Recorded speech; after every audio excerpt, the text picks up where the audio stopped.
کبھی سوچا ہے ہم عبادت کیوں کرتے ہیں؟ کیا رب کی رضا کے لیے یا اپنی خواہشوں کے لیے؟ حق کی تلاش کا سفر وہی سمجھتا ہے جو اپنے اندر کی دنیا کو دیکھنے کا حوصلہ رکھتا ہے۔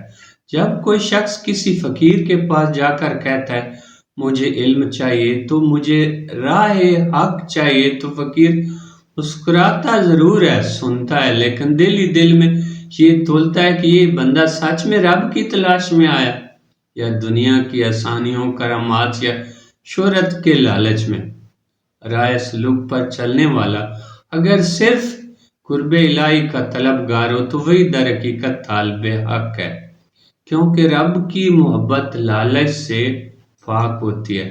جو لوگ روحانیت کے اعلیٰ مقام تک پہنچے انہوں نے رب کو کسی گھر سے نہیں یاد کیا بلکہ عشق میں ڈوب کر عبادت کی، اور رب نے انہیں دنیا اور آخرت دونوں میں انعامات سے نواز دیا۔ کیا یہ بہتر نہیں کہ ہم رب کو صرف اس لیے یاد کریں کہ وہ لائق عبادت ہے؟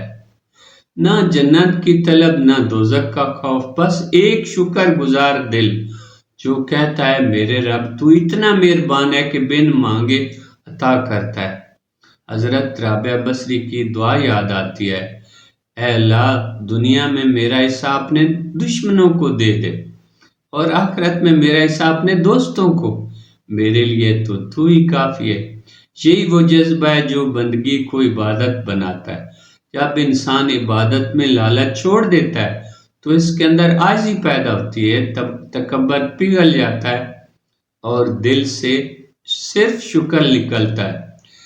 لیکن ہم سب کے اندر کچھ نہ کچھ بت چھپے ہوئے ہیں، علم کا بت، دولت کا بت، انا کا بت، تکبر کا بدترین شکل عاجزی کا تکبر، کہ ہم عاجزی دکھا کر بھی اپنے آپ کو دوسروں سے بہتر سمجھتے ہیں۔ حق کی تلاش کا سفر تب شروع ہوتا ہے جب انسان اپنے ان تمام بتوں کو توڑ دیتا ہے اور اپنے رب کے حضور سجدہ عشق میں گر پڑتا ہے۔